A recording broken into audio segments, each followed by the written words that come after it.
ನಾವೆಲ್ಲ ಎಷ್ಟು ಕಾಸ್ಟ್ಲಿ ಬಟ್ಟೆ ಹಾಕೋತೇವೆ, ಎಷ್ಟು ಸ್ಟೈಲಿಶ್ ಆಗಿದ್ದೇವೆ, ಎಂಥ ಕಾರಿನಲ್ಲಿ ಓಡಾಡ್ತೇವೆ, ಎಂಥ ಉದ್ಯೋಗ ಇದೆ, ನಮ್ಮ ಸಂಬಳ ಎಷ್ಟು, ಇದ್ಯಾವುದೂ ಕೂಡ ಜೀವನದಲ್ಲಿ ಕೊನೆಗೆ ಮುಖ್ಯ ಆಗೋದಿಲ್ಲ.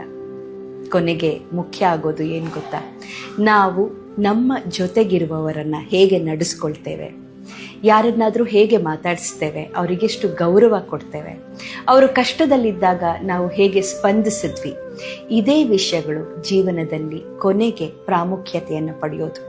ಆದ್ದರಿಂದ ಬಾಹ್ಯ ಸೌಂದರ್ಯಕ್ಕೆ ಅಥವಾ ಸಮಾಜವನ್ನು ಮೆಚ್ಚಿಸೋದಕ್ಕೆ ನಾವು ನಮ್ಮ ಬಟ್ಟೆ ಅಥವಾ ಕಾರು, ಬಂಗ್ಲೆ, ನಮ್ಮ ಪವರ್ ಇದರಿಂದ ಪ್ರಯತ್ನ ಪಡದೆ ನಮ್ಮ ಗುಣಗಳಿಂದ, ನಮ್ಮ ಅಂತಃಕರಣದಿಂದ ಪ್ರಯತ್ನ ಪಟ್ಟಾಗ, ಒಳ್ಳೆಯ ಮನುಷ್ಯರಾಗಿ ಬದುಕಿದಾಗ ಖಂಡಿತ ಒಂದೊಳ್ಳೆ ಛಾಪನ್ನು ಎಲ್ಲರ ಮೇಲೆ ಬಿಡ್ತೀವಿ.